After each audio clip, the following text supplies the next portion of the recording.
हिमालय की इन पावन वादियों में और प्रकृति की गोद में आज इस आध्यात्मिक ऊर्जा से ओतप्रोत वातावरण में उपस्थित होकर मैं स्वयं को धन्य और कृतार्थ अनुभव कर रहा हूँ। महामहिम रामनाथ कोविंद जी, उनकी जीवन यात्रा साधारण यात्रा नहीं है। महाराज जी की वाणी में सरलता है, उनके विचारों में गहराई है और उनके कर्मों में करुणा का अद्भुत विस्तार है। ग्राम की पगडंडी से चलते हुए अनेक अनेक संघर्षों को करते करते कैसे अपनी पढ़ाई की, कैसे ऊंचाई तक पहुंचे। 86 शाखाओं के माध्यम से ये मिशन जिस प्रकार समाज के विभिन्न क्षेत्रों में सेवा कार्य कर रहा है, वो अत्यंत प्रशंसनीय और प्रेरणादायक है।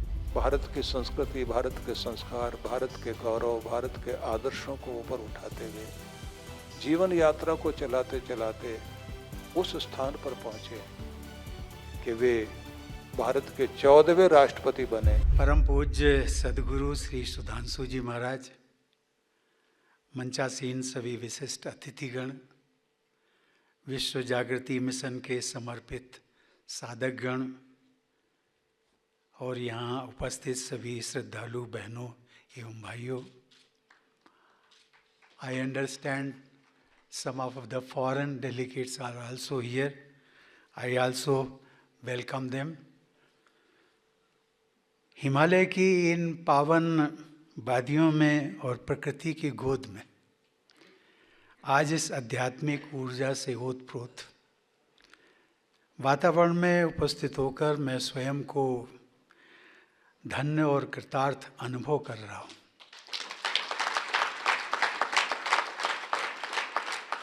मैं परम पूज्य गुरुदेव श्री सुधांशु जी महाराज को कोटि कोटि प्रणाम करता हूँ, जिनका जीवन साधना, सेवा और समर्पण की त्रिवेणी है। भारत की प्राचीन सनातन परंपरा, जिसमें कहा गया है सर्वे भवन्तु सुखिनः, सर्वे सन्तु निरामया, सर्वे भद्राणि पश्यन्तु मा कश्चित् दुःखभाग् भवेत्। एक मंत्र ये और एक और इसके साथ में मंत्र है जिसमें कहा गया है वसुधैव कुटुंबकम। पूरा विश्व हमारे लिए एक कुटुंब है, परिवार है। और परिवार में कभी कोई भेदभाव नहीं होता। परिवार की विशेषता यही है, अभी होने लगा है, और वो इसलिए क्योंकि संस्कारों का क्षरण हो रहा है। लेकिन इन दो हमारी जो संस्कृतियों का मूल मंत्र है सनातन का, उसको लेकर के महाराज जी का जीवन भी उसी के तदनुसार काम कर रहे हैं, पूरे विश्व के लिए काम कर रहे हैं। उनका जो जीवन आचरण को यदि हम थोड़ी गहराई से देखें, आप सब लोग उनसे जुड़े हुए हैं, आपने देखा होगा, मैंने दूर से देखा है, लेकिन मैंने ये पाया कि महाराज जी का जो जीवन आचरण है, उनके अनुसार अध्यात्म केवल एक विचार नहीं बल्कि एक जीने की कला है। उन्होंने अपने गहन आत्म अनुभव और साधना के माध्यम से जो ज्ञान प्राप्त किया, उसे उन्होंने अपने तक सीमित नहीं रखा, बल्कि जन जन तक पहुंचाकर अनगिनत लोगों के जीवन में दिशा और दृष्टि प्रदान की। और उसी के माध्यम से जिस संस्था का वो संचालन कर रहे हैं, उनके दिशा निर्देश में चल रही है, इसका नाम रखा है विश्व जागृति मिशन।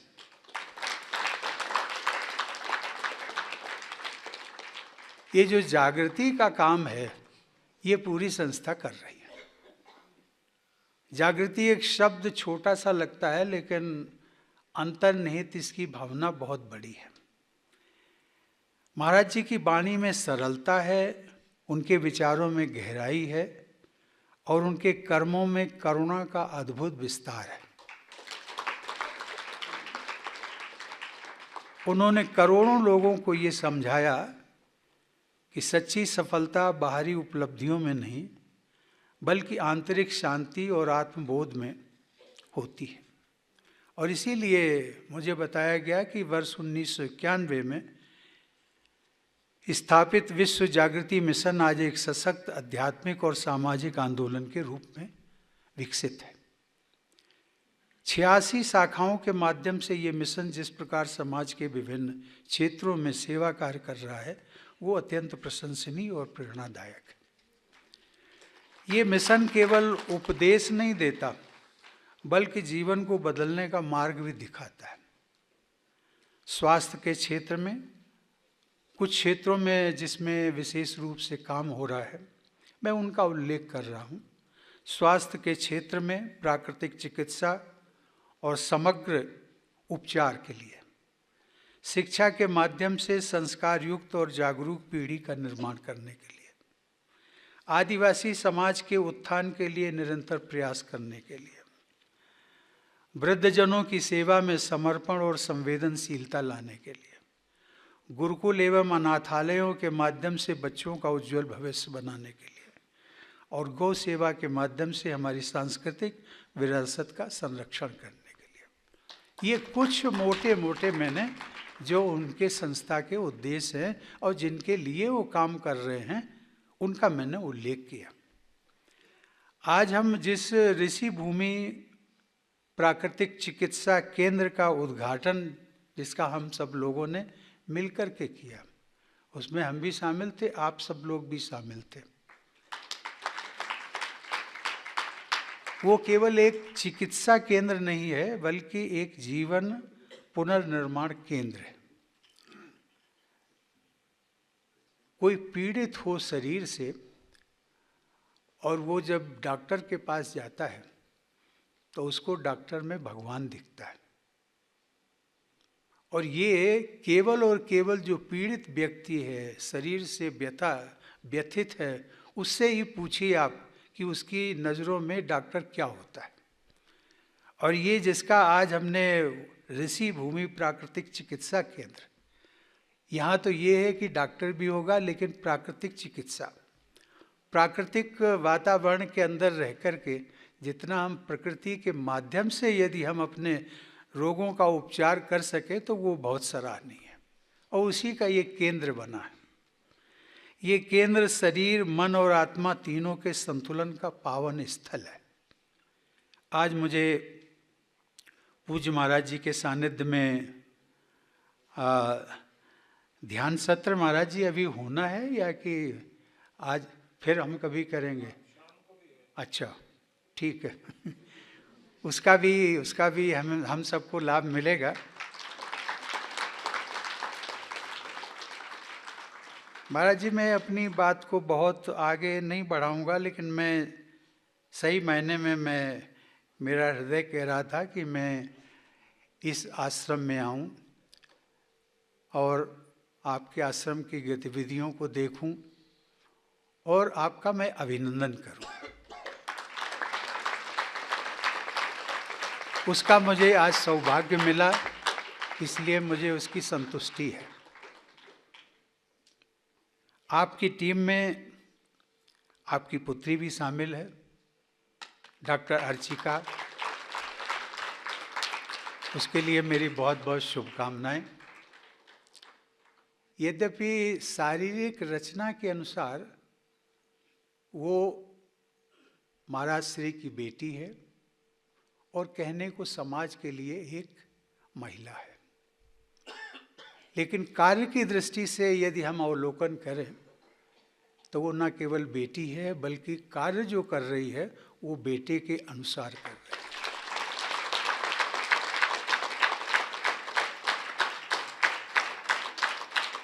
उसमें महाराज जी के जो सद्गुण हैं वो बिल्कुल निखर करके आए। मेरी एक दो बार भेंट हुई है, मैं ज़्यादा परिचित नहीं हूँ, लेकिन मैंने देखा उसका स्वभाव करुणा से ओतप्रोत, सेवा भाव से युक्त और गरीबों, निर्धनों और जो उपेक्षित लोग हैं उनके लिए कुछ काम करने की ललक है। और सही मायने में यदि कहा जाए, जिसको हम कहते हैं वीमेन एम्पावरमेंट, वीमेन एम्पावरमेंट की वो एक हम सबके सामने एक जीती जागती मिसाल है।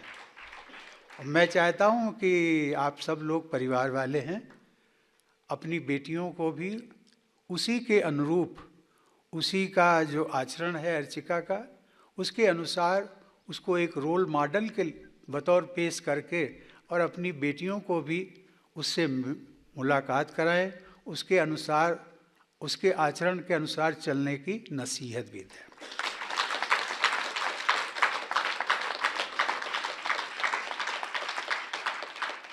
महाराज श्री, यहाँ हम सब लोग जो बैठे हैं बहुत ज्ञानी हैं, तपस्वी हैं, इनके बीच में मैं बात करूं कुछ मुझे बहुत अच्छा नहीं लगता है, इसलिए मैं कुछ बातों को मैं ज़रूर उनका उल्लेख करना चाहूँगा। हम सब लोग जितने भी बैठे यहाँ पर, उनके अतिरिक्त जितने भी इस मृत्यु लोक में हैं आज की तारीख में, हम सब लोग ये मानते हैं कि ये जीवन हमारा पहला जीवन है और आखिरी जीवन है। सही मायने में महाराज श्री, हम सभी लोग एक अनंत यात्रा पर हैं। वो अनंत यात्रा न जाने कितने जन्मों से चली आ रही है, वो 2-4 जन्मों से नहीं है, सैकड़ों हजारों जन्मों से चली आ रही है।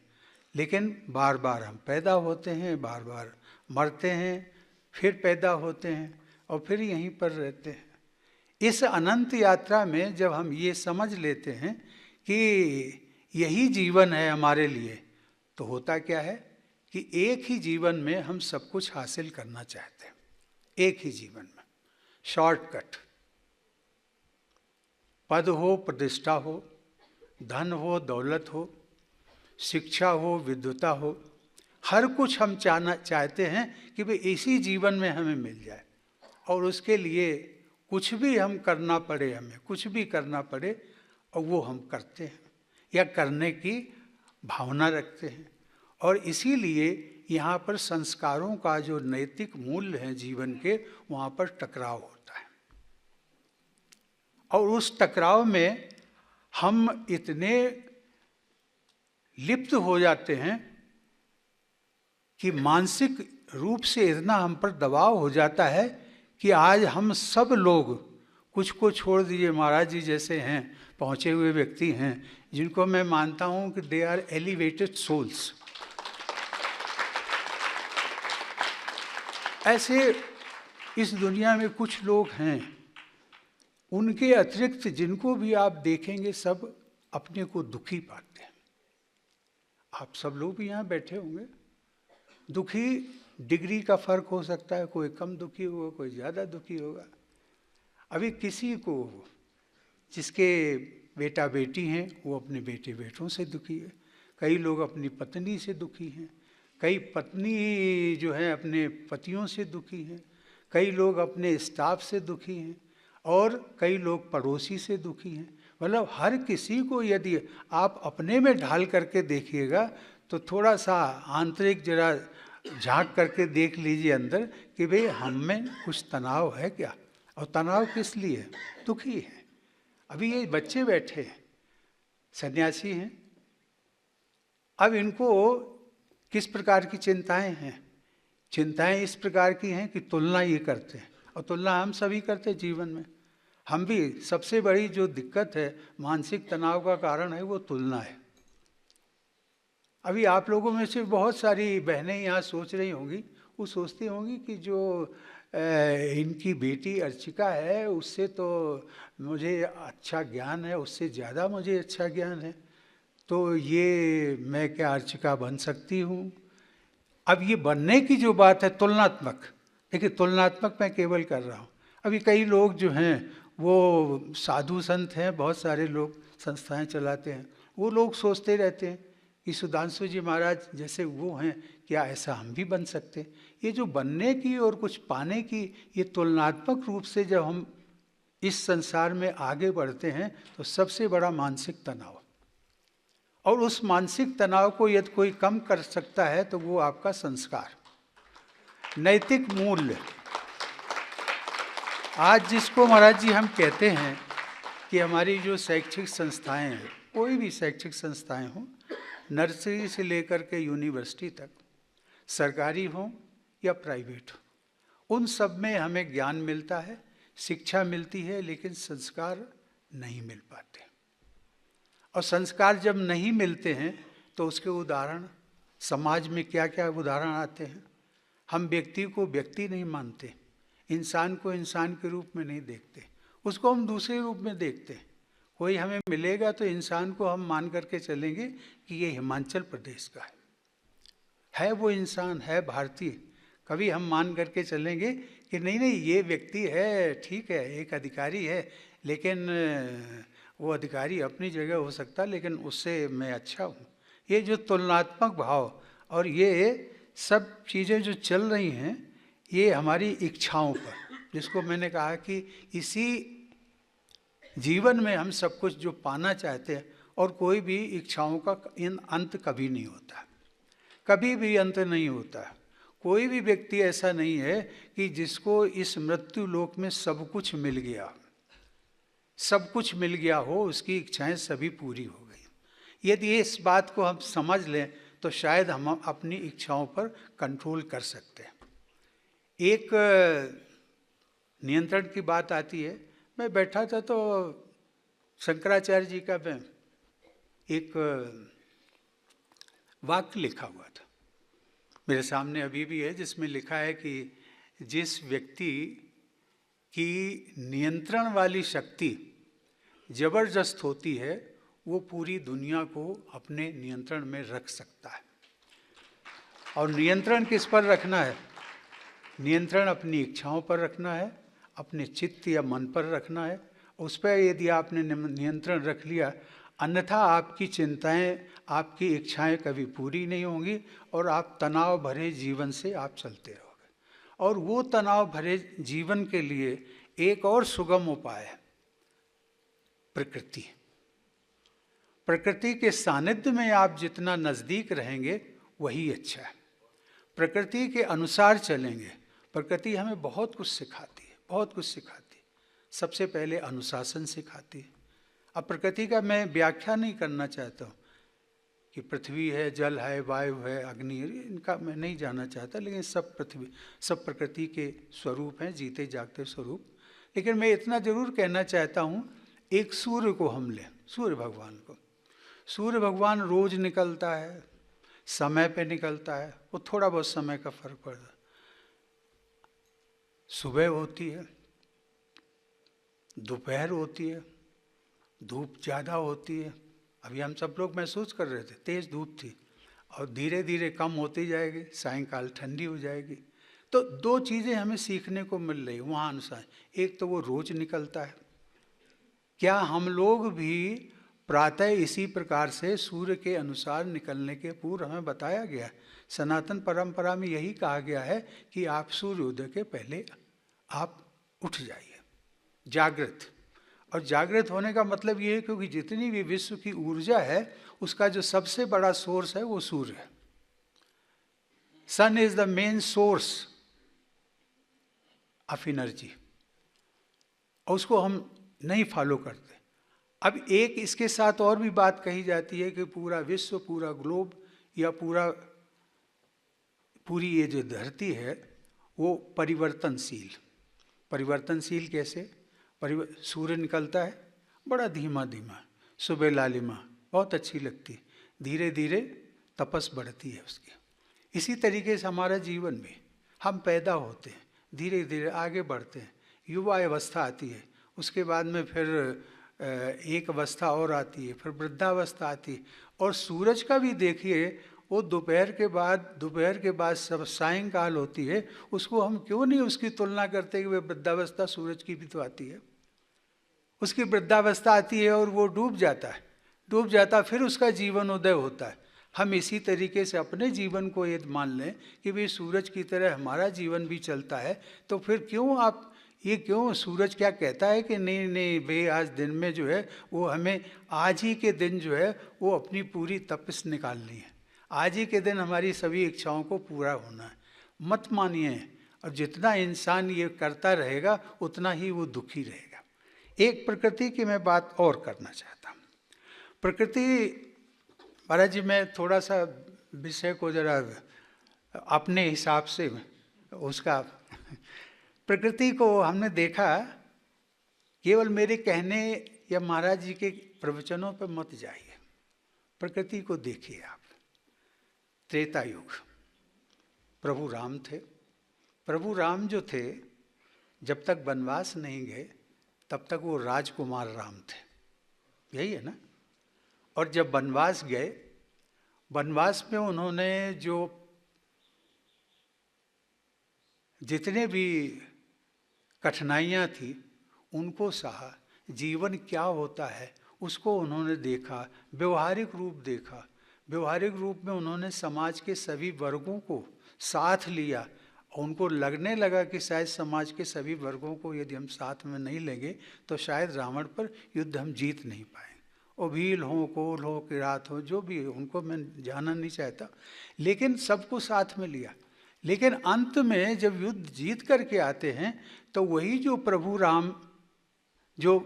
राम नहीं थे, वो राजकुमार राम थे।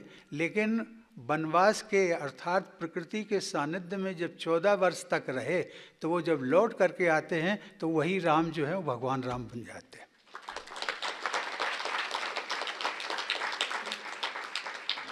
ये असर है, ये प्रभाव है प्रकृति का। इसी का एक और उदाहरण ले लीजिए आप, अभी इस युग में ले लीजिए, भगवान जिनको हम कहते हैं गौतम बुद्ध का, वो राजकुमार गौतम थे, निकले, उनको सब कुछ था प्राप्त, लेकिन उसके बावजूद भी तब तक वो राजकुमार गौतम ही रहे। लेकिन जब वो, मैं बिहार का चूँकि राज्यपाल भी रह चुका हूँ तो मैंने देखा है जहाँ उन्होंने तपस्या की थी प्रकृति के बीच में, घना जंगल, तो उस जंगल में जब वो इतने वर्षों तक रहे, उनको जब इनलाइटनमेंट मिला, जिसको कहते हैं लिबरेशन या जो भी आप कहें सब, तो वो जब मिला उनको तो वो गौतम बुद्ध से भगवान बुद्ध बन गए। हमें प्रकृति के सानिध्य में रह कर के भगवान नहीं बनना है, लेकिन कम से कम हमें इंसान तो बन जाए। प्रकृति के साथ रह कर के यदि हम इंसान भी बन गए तो आप समझ लीजिए, और प्रकृति की जो बाहुल्य है वो आपके प्रदेश में, इसलिए मैं विशेष रूप से प्रकृति का विषय मैंने उठाया। आप कितना इसका न केवल आनंद ले सकते हैं बल्कि प्रकृति के वातावरण में रह कर के प्रकृति हमेशा देती है। महाराज जी ने देवताओं की बात की थी, प्रकृति भी देवताओं का दूसरा रूप जो है प्रकृति है, और प्रकृति का दूसरा रूप जो है वो देवता है। ये समझते हुए तो यदि हम मान करके चलें कि प्रकृति हमारे लिए कितनी सहायक हो सकती है जीवन में जीने के लिए, वो बहुत है। एक दो चीज़ें मैं ज़रूर उसके कहूँगा। ये हमारी जो चीज़ें कुछ सच होते हैं, सच को हम स्वीकार नहीं करते। हम प्रयास करते हैं जीवन में, हर कोई प्रयास करता है, ट्रबल्स होती हैं, कठिनाइयाँ होती हैं, चैलेंजेस होते हैं, उन सब के बावजूद जो हम चाहते हैं अपेक्षित वो परिणाम नहीं आता है तो हम दुखी हो जाते हैं। और दुखी हम पड़ोसियों से भी इसलिए होते हैं, दूसरे लोगों से इसलिए होते हैं क्योंकि हम चाहते हैं हमारा पड़ोसी सबसे पहले वो हमें नमस्कार करे। हमारी अपेक्षा है केवल। आपकी जो अपेक्षा है उसके विपरीत वो आपको नमस्कार नहीं करता है, इसलिए आप दुखी हैं। अब हमें ये बताइए कि आप जो दुखी हैं वो अपने पड़ोसी से, उसका कारण पड़ोसी है या कि आप हैं? तो मैं आपसे पूछता हूँ, आप हैं ना, क्योंकि आपकी अपेक्षा है।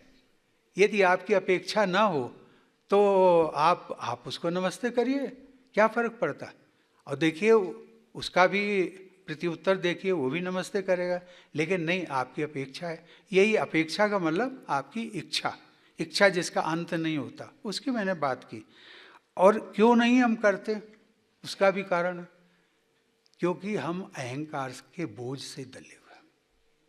हम अपने उस सिर पे इतना बोझ लेकर के चल रहे हैं अहंकार का। एक साधारण सा व्यक्ति, देखने में हमें लगता है कि वो साधारण व्यक्ति है, लेकिन उस पर जो सबसे बड़ा बोझ है वो उसके अहंकार का। महाराज जी, मुझे भी याद है कि जब मैं राष्ट्रपति भवन में था तो 330 एकड़ में बना हुआ राष्ट्रपति भवन, उसमें 340 कमरे, और लोगों को लगता है कि ये तो राजमहल है भाई, और ऐसा राष्ट्रपति का ये एक अधिकार होता है, उसका दायित्व होता है, कुछ भी वो जो चाहे वो पूरा होता है। ये बात भी सही है। लोग पूछते थे कि भी आप 340 कमरे आपने देखे, क्या उसमें आप कभी रहे 340? नहीं, ऐसा नहीं है।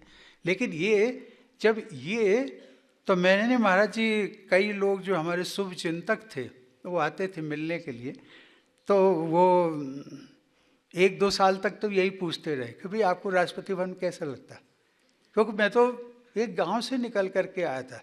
मेरी कहानी अभी आप लोगों ने पढ़ी नहीं होगी। मेरी कहानी वो है कि जो गांव का छप्पर होता है ना, छप्पर, उस छप्पर में हम भाई बहन, बारिश होती थी तो टपकता था, और ये हम सोचते थे कि बारिश कब बंद हो, उसकी प्रतीक्षा करते थे। और वहाँ से निकल करके गांव का वातावरण केवल यहाँ का, पूरे हिंदुस्तान का एक ही, सामाजिक विद्वेष, जाति व्यवस्था, छुआछूत, उन सब चीज़ों को, कठिनाइयों को हम पार करते हुए और कहाँ से कहाँ निकल गए, कानपुर तक पहुँच गए। अपने गांव में मैं मात्र 13 साल तक रहा, लेकिन आज भी मुझे अपने गांव से लगाव है, क्योंकि वहाँ हमारी जड़ें हैं। और मैं हमेशा कहता हूँ कि कोई भी हो, अपनी जड़ों को मत भूलना। आपकी जड़ें यदि हिमाचल के गांव की हैं, कभी कितना भी आप ऊपर उठ जाएं इस सांसारिक व्यवस्था में, जड़ों को मत भूलना। और जब मैं विदेश यात्रा पर जाता था तो एक महाराज जी, हम लोगों का इटिनरी था। सबसे पहले तो मैं इंडियन डायस्पोरा के साथ बात करता था कि भाई आखिर मैं इंडियन प्रेसिडेंट हूँ, मैं मिलूँ तो यहाँ जो इंडियंस बसते हैं उनके साथ। एक बार किसी डायस्पोरा के मेंबर ने पूछ दिया कि सर आप बार बार ये कहते हैं कि भाई अपनी जड़ों को मत भूलना, आप हमें ये बताइए, मैं जिस, मान लीजिए एक बोल्विया कंट्री है, उदाहरण के लिए, बोल्विया में मेरे पैतृक नाना आए, मेरे दादा आए, वो यहाँ बस गए, पिताजी, उनके पुत्र, उनकी शादी हुई, फिर हम पैदा हुए, तो न तो मैंने अपने नाना जी को देखा, पिताजी को देखा, मैंने इंडिया कभी गया नहीं। अब आप हमें कहते हैं कि जड़ें मत भूलना, तो हमें जड़ों से क्या लेना देना? उसका सवाल जायज़ भी था कुछ समय तक। तो मैंने कहा उसका उत्तर मैं आपको देता हूँ, जड़ें क्यों नहीं।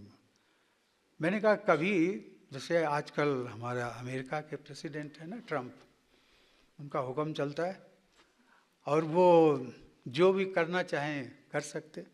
मैंने कहा कभी ऐसे आपको, आपके बोल्विया के प्रेसिडेंट बन गए, प्राइम मिनिस्टर बन गए, या यहाँ की सरकार बन गई, और वो कहने लगे कि भाई हमारी कंट्री की जो धरती है उस पर जो बाहरी लोग हैं, बाहर देश के बाहरी वाले विदेशी, वो बोझ बन रहे हैं, और इन सबको जो है 3 महीने के अंदर अंदर हमारा कंट्री खाली करना पड़ेगा। अब उनका आदेश आप मानेंगे कि नहीं? कहते हाँ साहब, वो तो मानेंगे, मानना ही पड़ेगा, नहीं तो निकाल देंगे, डिपोर्टेशन कर देंगे। तो हमने कहा जब निकालेंगे तो आप कहाँ जाओगे?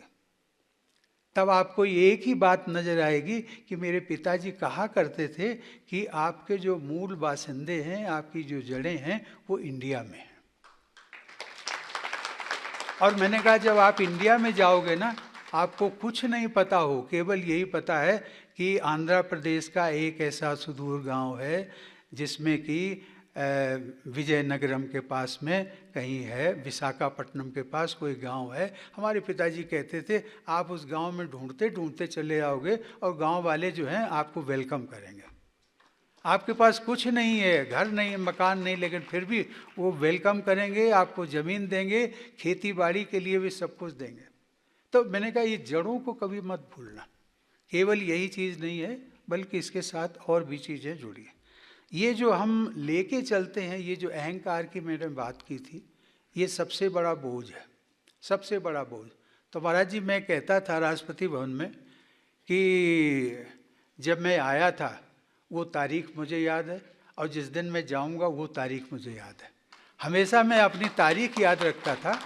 और ये राष्ट्रपति भवन इतना आलीशान जो है वो प्रेसिडेंशियल पैलेस विश्व का सबसे स्पेसियस, इतना कोई विश्व में इतने उसमें एरिया में नहीं बना है, 330 एकड़ में। तो मैं ये कहता था महाराज जी कि मैंने जो है वो इसको धर्मशाला माना है, इस राष्ट्रपति भवन को मैं धर्मशाला मान करके रह रहा हूँ। और यहाँ पर धर्म के अनुसार अर्थात संविधान के अनुसार, आज का धर्म राष्ट्रपति के लिए धर्म जो है वो संविधान है। संविधान के अनुसार मैं 5 साल तक काम करूँगा। और मुझे अपनी जाने की तारीख याद है, समय भी याद है कि 25 जुलाई 2022 समय 11 बजे, 11:30 बजे, और इस बीच में हम भी राष्ट्रपति भवन छोड़ देंगे। तो ये जो हम बोझ लेकर के चल रहे हैं वो बोझ हम लेकर के नहीं आए थे। और इसीलिए जब महाराज जी आप कहते हैं ना थोड़ा सा विनम्रता में कुछ कभी कभी ज़्यादा वो दिखता हूँ उसका कारण यही है। लेकिन एक चीज़ मैं आप सब लोगों से अनुरोध करूँगा कि मानसिक तनाव में इसको जितना कम हो सके करिए, प्रकृति के सानिध्य में रहिए। अहंकार और इसके साथ एक चीज़ होती है आसक्ति। सांसारिक चीज़ों में, सांसारिक रिश्तों में जितना कम से कम हो सके आप आसक्ति को कम करते रहिए। ये कोई चीज़ आप ना यहाँ लाए थे और ना आप ले जाएंगे। ये रिश्ते जो आपको मिले हैं यहीं धरती पर मिले हैं और यहीं छूट जाएंगे। इसलिए कहीं ना कहीं आप सचेत रहिए। मैं इस महाराज जी आपने, मेरा सौभाग्य, आपने मुझे मौका दिया। कभी कभी ऐसी बातें करने का मुझे बहुत कम मौका मिलता है, सही माने। मैं इस पावन अवसर पर पूज्य सुधांशु जी महाराज एवं विश्व जागृति मिशन के समस्त परिवार को हार्दिक बधाई देता हूँ और ईश्वर से प्रार्थना करता हूँ कि हम सभी को सेवा, साधना और सदाचार के मार्ग पर चलने की हमेशा प्रेरणा मिलती रहे। धन्यवाद। जय हिंद।